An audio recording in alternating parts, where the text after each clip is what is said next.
We're live. We get it right. We'll do this a We're live. million We're times. live. We're live. Today, I want to thank our audience for joining us today. Today, I'm interviewing Nagessa Dube about the political polarization in Ethiopia.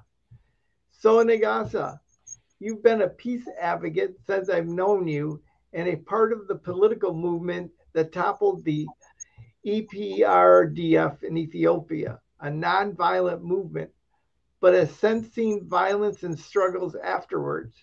What do you think the reason for this is? Yeah. So during the between the time between 2015 to 2018, it's not that's not the only time that there were protesters and there were oppositions uprising against the EPRDF or a TPLF-led the government in Ethiopia, but the time between November 12, 2015 to until April 2018 was a time where there is a much movement, a lot of movement taking place in Ethiopia. I mean, the movement was more with the, I mean, it gets much attention. It gets people with I mean, a lot of the number of people who involved in the protest get higher, and the movement gets stronger. The uprising gets stronger against the then government of Ethiopia, and that finally forced the government in power, especially to declare reform, and the prime minister to resign. The former prime minister Haile Mariam Desalegn to resign.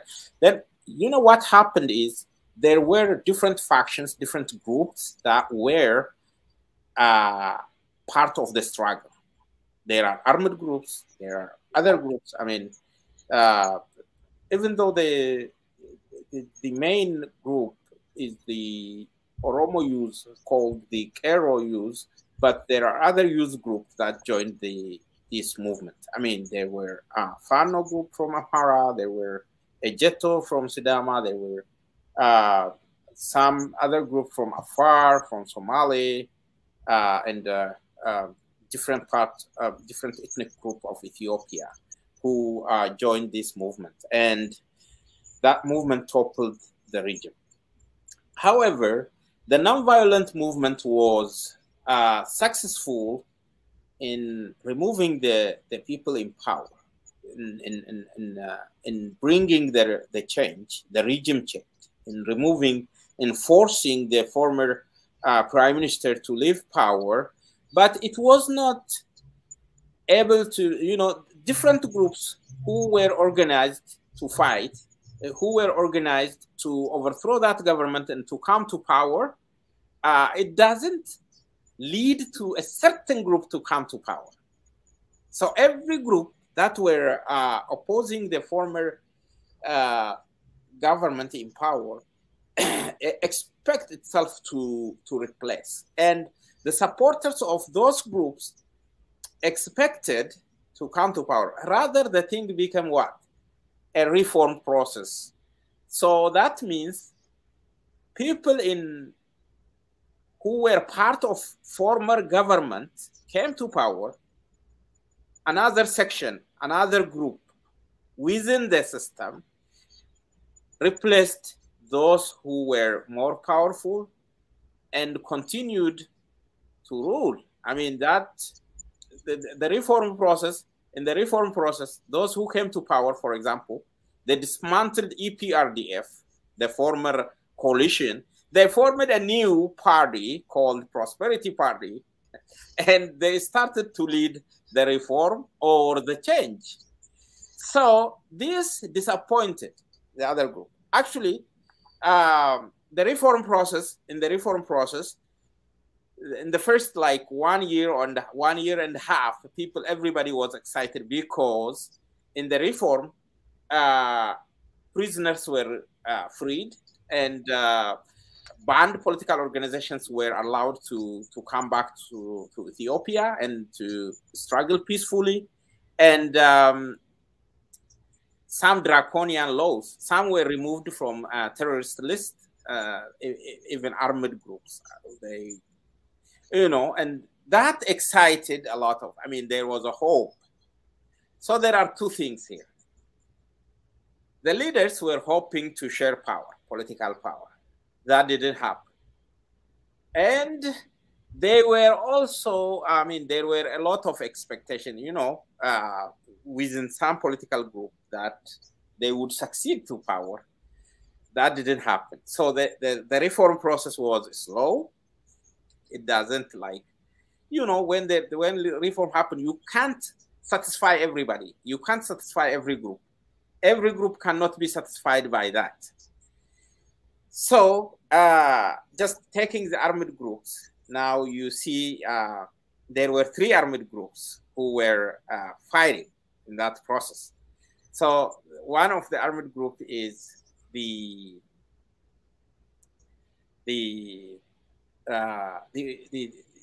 is Ogaden National Liberation Front, which get disarmed and totally, it's no more armed group like in 2018. So that became like it's a peaceful party right now, ONLF. And there was other Gimbot Sabat Arbanyot Gimbar. It's another armed group. That group disarmed its groups. They have a small number of soldiers, maybe less than 1,000. Anyways, they got disarmed and they banned that organization doesn't exist anymore. They joined other groups, and they formed with another name called Izema. So they became political party. But there is an older armed group called Oromo Liberation Front, which is like 40 years old. Started a struggle the same time TPLF and EPLF started. ELF is the Eritrean People's Liberation Front, the party that is leading Eritrea right now, and the Tigray People's Liberation Front that also ruled Ethiopia for the last 27 years. So, but this political group, partially the leaders get back home, though things are not like as they expect. But the partially disarmed, and another group is still fighting. Another faction of the Oromo Liberation Front, now basically called OLA or Oromo Liberation Army, still fighting. So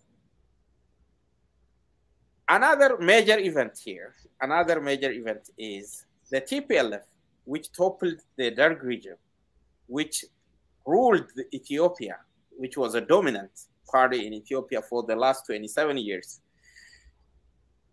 Its leaders were removed from major key positions from the power. And again, some are about to be charged with crime. So this group, they retreated to their base, to the Tigray, and they refused to go in line with the federal government. So they contradicted the government with many issues, like they held election while the federal government postponed election. They held election, and also they have their own armed group, which is like, and they are totally reluctant to the federal government, and they went to war. So that is what complicated the Ethiopian transitional process. I mean, the fact that the TPLF is totally reluctant not to be subdued not to be subservient to the federal government as a state government, acting independent, just like what happened in the United States during Jefferson Davis against Abraham Lincoln. So that similar act happened. So the federal government went to war with the TPLF. So, and again, because most people were not, even from the Oromo side, there are, as I told you, there are a lot of factions. There are very various groups that want to take part in a government or to share power. So the leaders of the reform, they didn't share this power to different groups, but they allow individuals to join this group. Actually, there were some parties which are very close to them, which somehow go in line with them, who subserve, who are allied to them. Like, for example, Izema is close to them.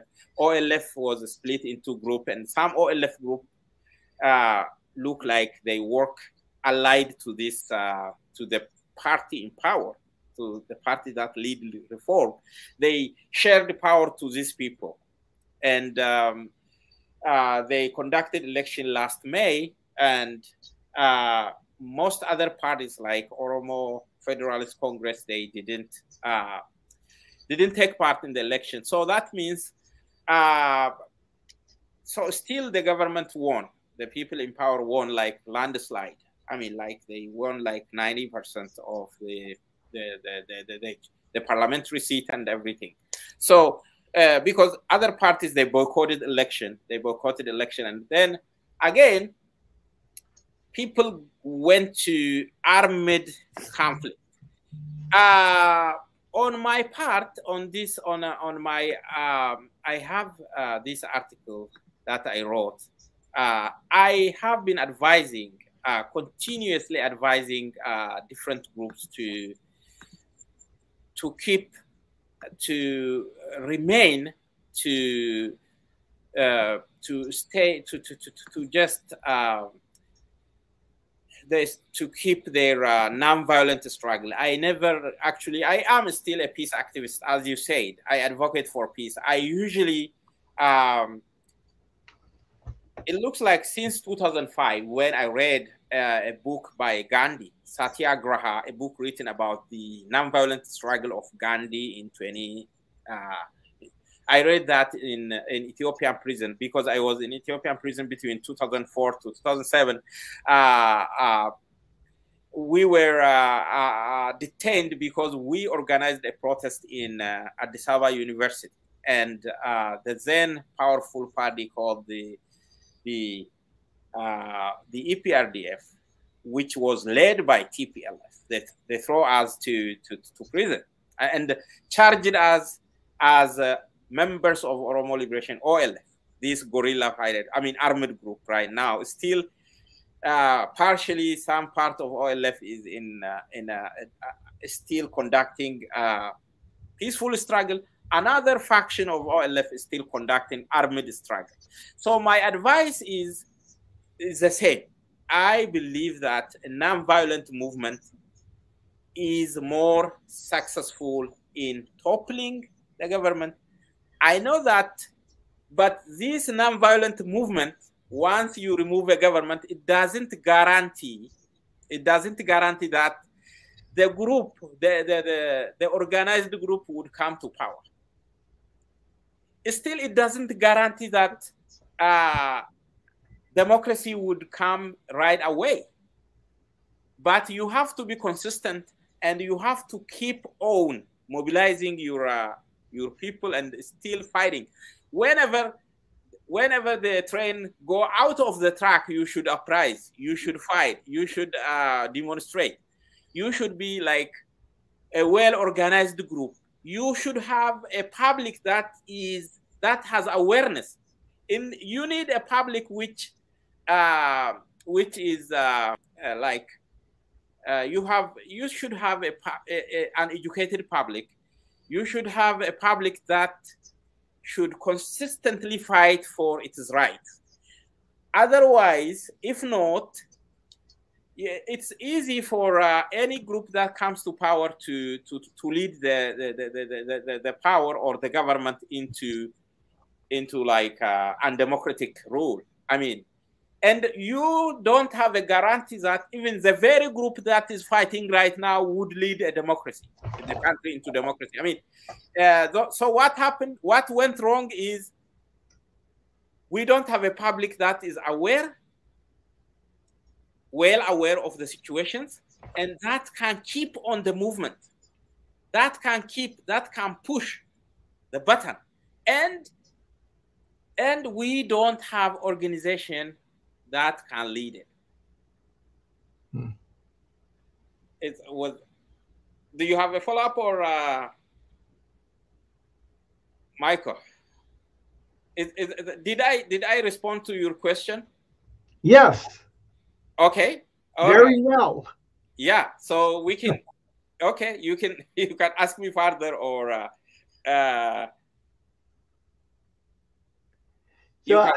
if you don't have a follow-up. So I read your article about the Guji Oromo, and in that article, you wrote the Guji Oromos need freedom from the liberators, and that victory comes from winning the hearts and minds of the people. I assume the armed violence has affected the Guji Oromos. What can you tell us about that? Yeah, actually, about the this is the one I was talking about. The victory for Oromo will come from winning hearts and minds of the from winning hearts and minds. So in this article, what I tried to address is I actually tried to advocate for nonviolent struggle. The message of the article is mostly the armed groups, they would attack other civilians, maybe who are part of the government, who are because they would show their power. They want to scare the people. They want the people to be afraid of them, to be afraid of their action, and then then they obey them. That is how the armed group operate in Ethiopia. The armed group, they anybody who criticizes them in a meeting, in a public gathering, who speaks anything bad against them, they would take action against that person. They either kill that person, or they kidnap that person, take him to whatever they do, they torture him, or they do whatever they want against him. So you stop opposing them, or you stop saying anything against them, because for the fear of violence, for the fear of retribution. They either attack your maybe your relatives or whatever. Actually, there were some improvements after I wrote this, because even my own brother have been kidnapped by this group, and they didn't torture him. They didn't do anything. They just released him. But with this, I see some improvements on some respects. So, but the very ideology, what I want to criticize here is the very ideology is, you see the supporters of this armed group here and there, even in diaspora, they say, they threaten people, like saying, if you critique this armed conflict, oh, you are a government puppet, we'll kill you, wait for me here. I mean, there is a lot of threatening messages I receive every time. Yeah, you are a government. Why, if you support the government, would that be a crime? You can support anybody. You can support any group. I mean, so here you find the public, you find supporters of different groups who are not tolerant of opinion, who are not tolerant of, who does not tolerate, who does not respect the right of opinion, the right of expression. So it means that there is a lot to be done. I mean among the public and among the supporters of different groups. So this is not limited only to, restricted only to uneducated people. You see professors, doctors. So taking their own view is absolute right, absolutely correct, and the views of others is totally crooked, totally wrong, totally against the public. So any action taken against any person who opposes their view is righteous. Righteous. I mean, so that is the article, the former article you mentioned. However, there is another article you mentioned about the article I wrote about the how Guji Oromo needs freedom from liberators. Here is that article. Let's see. Okay. It's here. So yeah. Okay. Here is that article. So in the article on which I wrote, Guji Oromo need freedom from liberators. On this article, I actually, by the time I write this article, it's 2 years ago. 2 years ago, I went back home. I traveled to Ethiopia. I have seen how, and you see this old man is a traditional leader. He's a community leader. He's like a poet, and also he was a former freedom fighter who fought the dark regime and very well respected elder. So the community knows this guy was this old man. Mangudo was assassinated by the so-called freedom fighters, the OLA group. So that's what the whole public knows. And actually, so these freedom fighters, the so-called freedom fighters, I mean, this group who are fighting the government, allegedly fighting, they take action against a lot of civilians. But in this article, I also mentioned that the government forces were killing innocent civilians in different conflicts. For example, there was a conflict, people on a motorbike fired at the convoy of the government military forces in a place called, in West Guji, in a place called Finchawa, in a village called Finchawa, where the government forces fought back and then, killed about 20, that is not 20, 13 civilians in that town and wounded more. So the human rights violations was not only from one side, it is also from the government side. And there are occasions where government forces killed a young man who was riding a motorbike, where a motorbike was prohibited. I mean, in some areas where there are these, where there are OLA movements are in like East Guji zone. And there was an occasion where government, after attacked by the OLA, the government forces retaliated on civilians around a place called Dara, like between Harakallo and Wadara, around Bika, place called Bika, where they killed about 4 or 6 people. I mentioned it in this article because that was I had a fresh memory, and so this was also covered by the Amnesty report of Amnesty International, and but why I focus on the guerrilla fighters or the armed groups who fight the government is, so the other action, the government's action is a reaction, because this group, they, for example, attack the government forces and then hide in the public. They use human shield, and then the government forces, the reaction from the government forces, they kill civilians.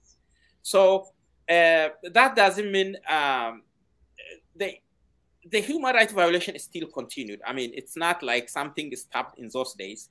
It have continued, but the violation is from both sides, from the government forces, at the same time from the armed groups. Both groups violate the rights of civilians. There are extrajudicial killings.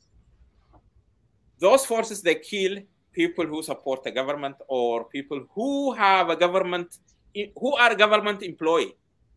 They either kidnap and take them and then make them pay like 100,000 Ethiopian birr, 50,000. Especially if a person is a rich person, they seek or they request him to pay like a bigger amount of money, maybe 1 million or 500,000, depending on how wealthy the person is, depending on how much he can collect. He can maybe request other people to support him, and he can pay them. So that is those are. I mean, I do write different articles. Like maybe sometimes in 2019, in December 2019, I wrote Ethiopian Politics, Repressive Democratic Fraud. That was my experience of running in election in 2010. I ran representing opposition group. I ran in 2010 Ethiopian general election. So I wrote my experience, how government use a fraud, how he used force to, and how they wreck election, what the process looks like, starting from voters registration, how they prevent you from campaigning, how they then rob your votes. And I mean, I wrote my own experience in those articles. So so that is my experience. However, let me share a little more. But currently, because of this guerrilla movement, because of this armed conflict in the region, especially the lowlands of East Guji and West Guji, they are suffering a lot. There is hunger. I can call it starvation. There is a starvation. So because this group attack vehicles on the route, even food aid cannot go to this area. For example, if I take areas like Waradas, I mean, Warada means a district, like Gorodola, people are very hungry. We can share some pictures from Gorodola area. People are, there is hunger, there is a lot of starvation. And so one is drought, there is a drought. Number two, there is conflict. So even when there is a drought, people move from one place to another place. People can, in the past, people can assist each other. People can contribute, help each other. People from different areas, from other, for example, people in highland Guji can support people in the lowland. People can do a lot of things. And even sometimes government aid can come to the area. But right now, because of the conflict, people are dying of starvation in areas like Gorodola Warada, Sababoru Waradas, Liban, Gumi El Dallo. There is a lot of starvation taking place. And in West Guji, in areas like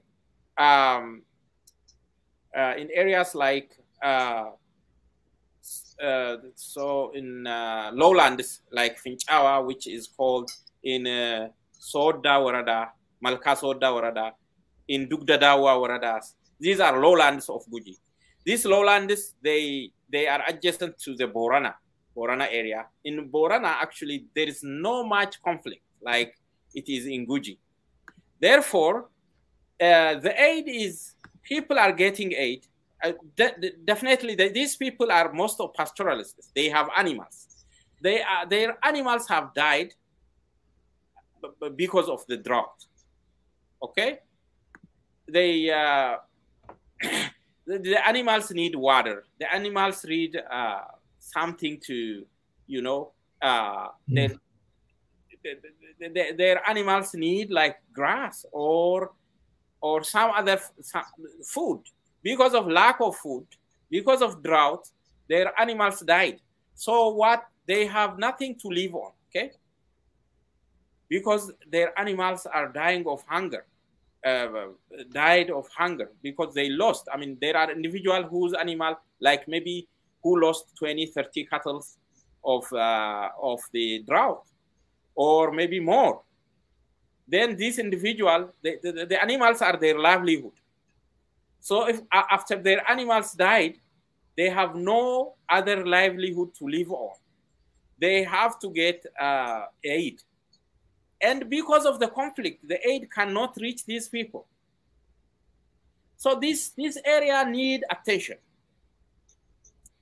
Both here you find there is a let me I am looking for some pictures. Yeah. Here we go. Here we go. Here you find this picture. You see this? This is a water they live on, because water. I mean, there is a dryness all over because of the drought. A pond dried. They are getting like this kind of dirty water in some places. Okay, this place is called Harakalo. It's a Gorodola Warada. People are drinking such kind of water. Look at this. This is a water well where they dry. Look how dirty that is. Look at it. You see? Again, yeah. Look, this woman. What kind of water she is living on? Here are the animals are very. They are dying. I mean, the animals are dying. Even the animals also drink this water. The people. You see, this is how drought-affected people are gathered in those areas. These small things are the house they are living in.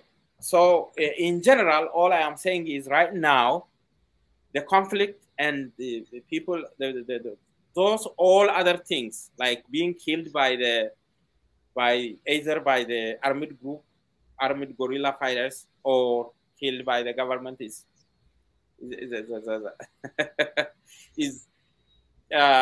that is not the only problem. I mean, the other problem is here people are dying of starvation. People are not getting aid. So we are facing this kind of problem.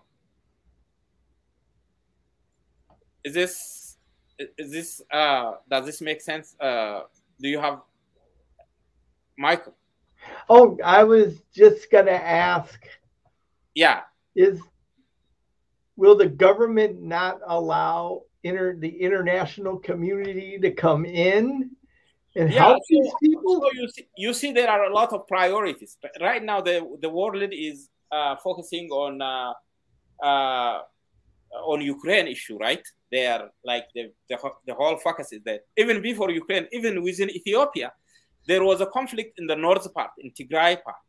That is the only area that gets attention. You know, the whole Tigray is a whole region, like about 6 million people. The whole region, I mean, losing is detached from everything, right? So there was a much war. I mean, bigger conflict there, and a lot of people died, and the whole area that 6 million people need food, medicine, and everything, right? This conflict is a little bit less, okay, because the whole area, I mean, the whole area is controlled by another group like TPLF. Called that has more attention. This one, the government is not talking about the problem down here, the problem people have here. Actually, but these guerrilla fighters, this group, they control some areas, okay? Some like Kabeles, less than Warada though, but a lot of Kabeles. Kabele is like a ward smaller than city. When I say Warada, it's like a city government, okay? Warada is city.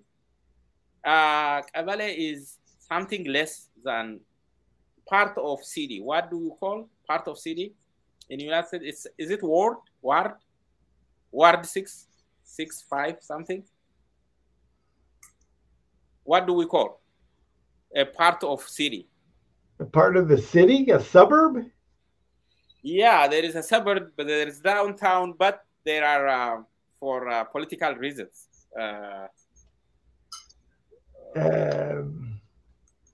City, suburb, neighborhood? It could be neighborhood. Okay, let's take that like a neighborhood. Okay, there are several neighborhoods on which these groups like have a control. Okay, um, so vehicles doesn't go to some places, to some villages because of that.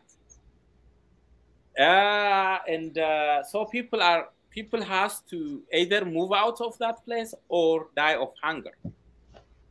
Okay, so there has to be some solution. Either there has to be like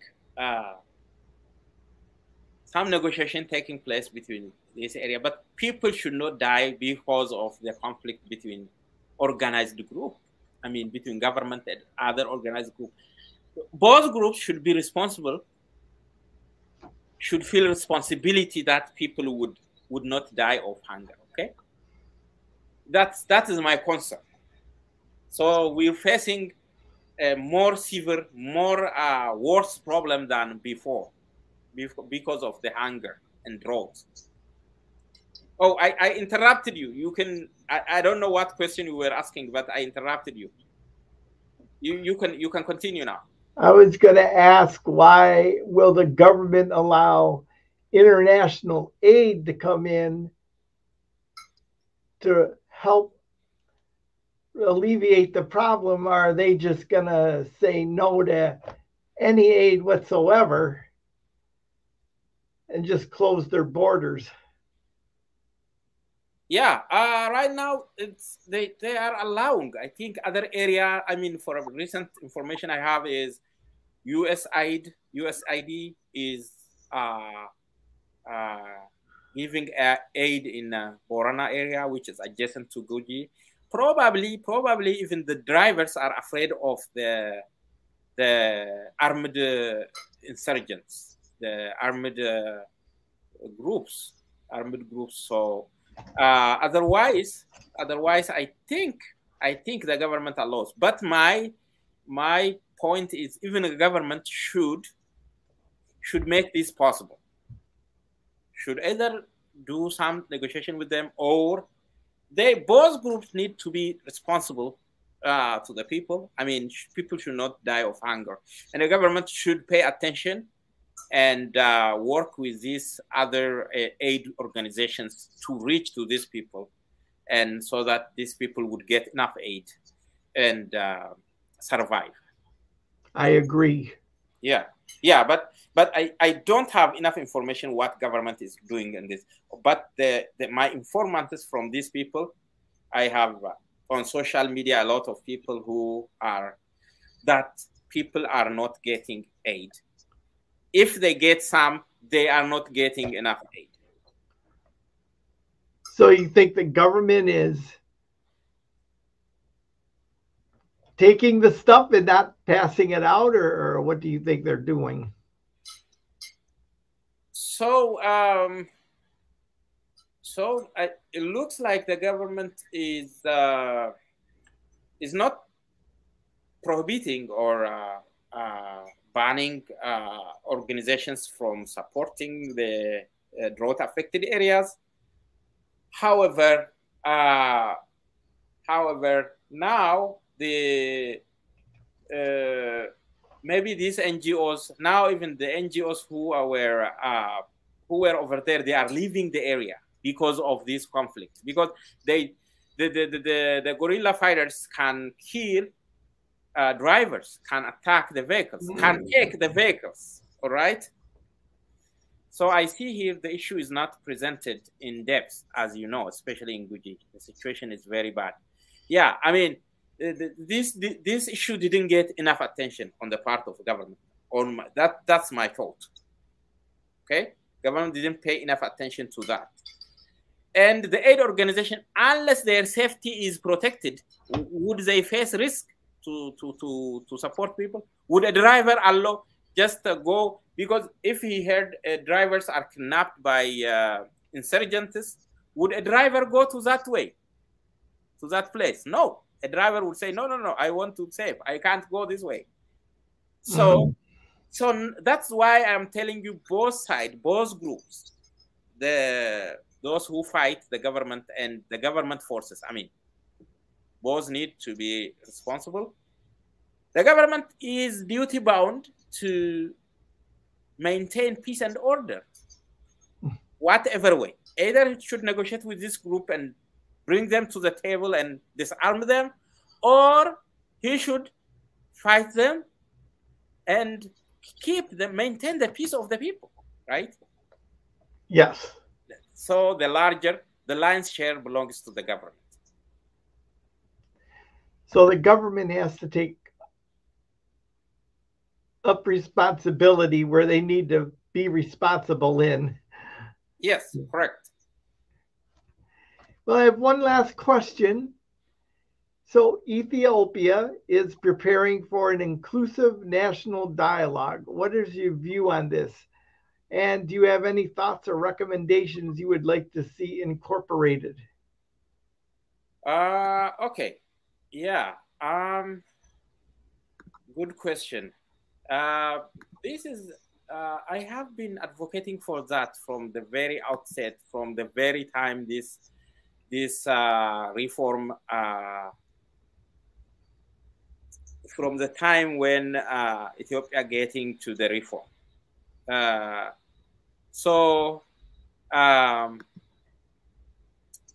Let's see something here. Yeah.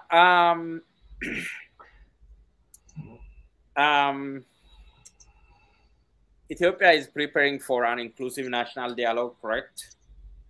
I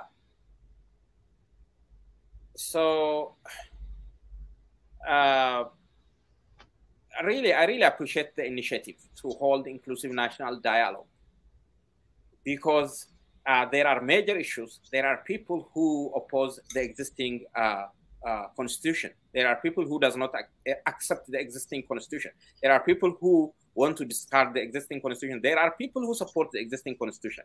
There are a debate on what the national flag would be. I mean, there are people who carry a flag, an old flag of the emperors. Other people does not feel that flag represents them. So the current Ethiopia, there are people who doesn't want the current Ethiopian flag. They reject it because the flag has a star on the middle. Let me show you right here. I think maybe that needs to. All right.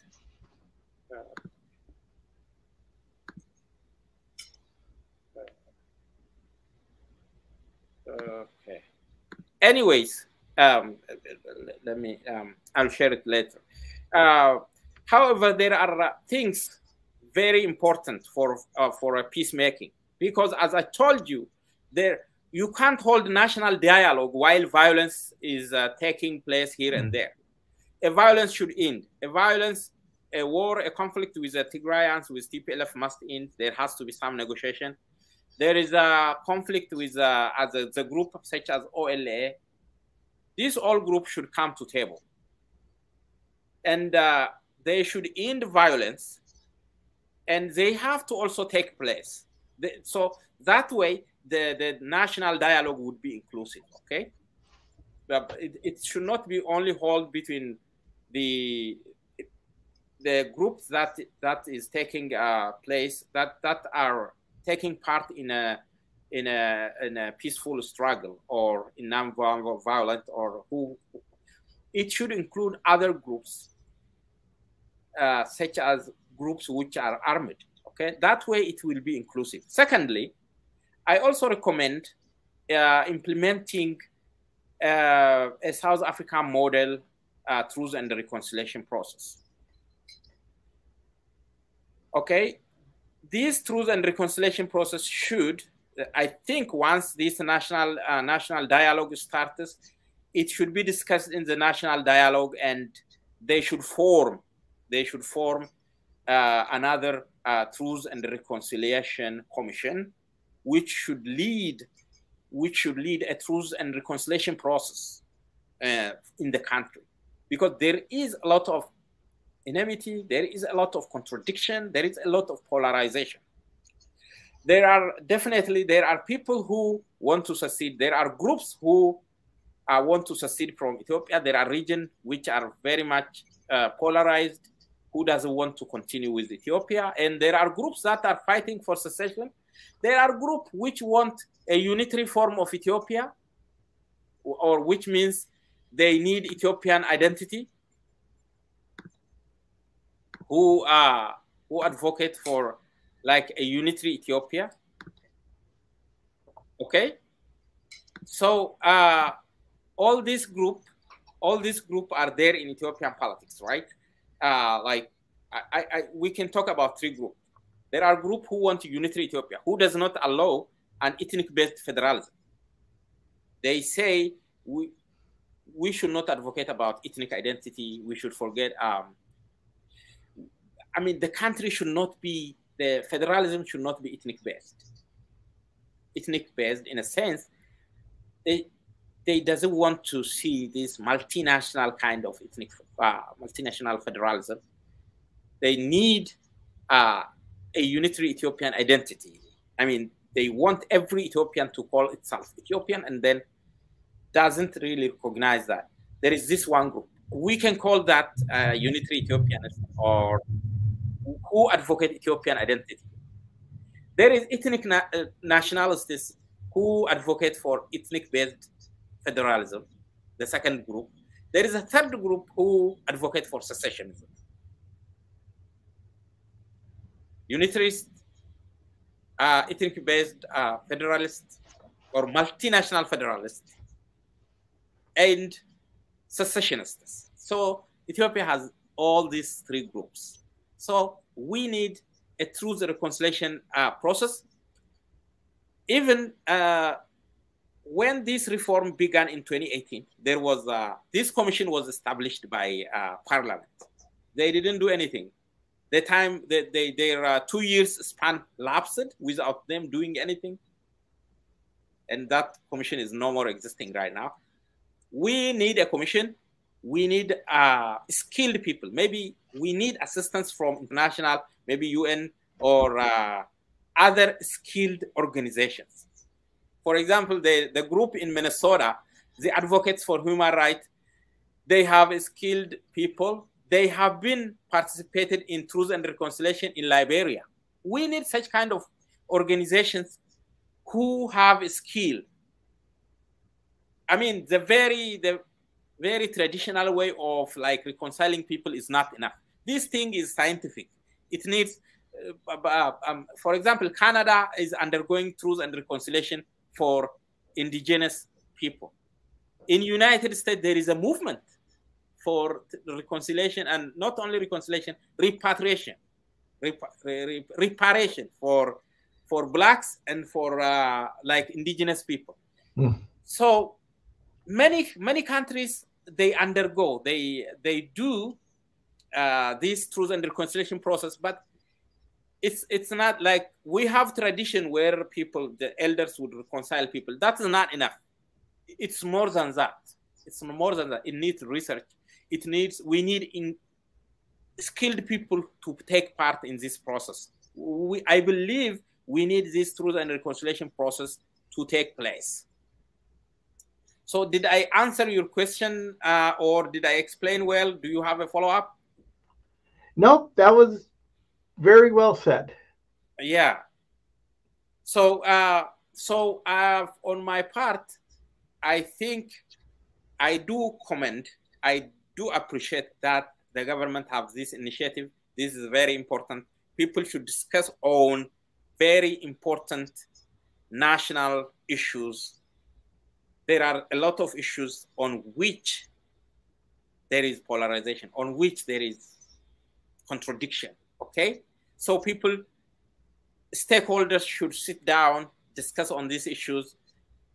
They should allow the public to discuss on these issues and get closer. I mean, to resolve this as much as they can. And at least people should agree to, sometimes on some issues they should disagree, but they should bring those issues to public to vote on it, on some of the issues.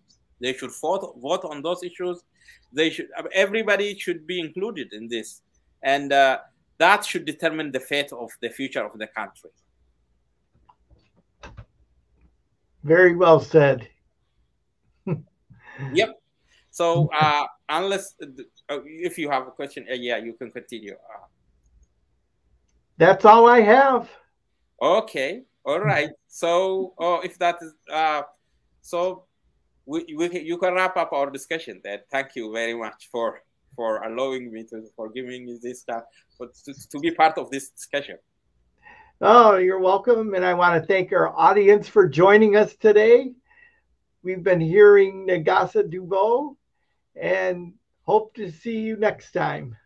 Oh yeah, Michael, I appreciate that you joined me today. I mean, I know you from 2015, right? Yeah, something like that. You've been sometimes attending to some meetings we had, and sometimes you participate in a rally, and you're interested to know about human rights situation in Ethiopia, and interested, and some, as you said, yeah, and last time, and anytime if we can get back with another session, another discussion on Ethiopian human rights issues, or national dialogue, or any follow-up on maybe we can have a program on a drought issue, or any topic you want to discuss about. Thank you very much for having me. Thank you. You're welcome.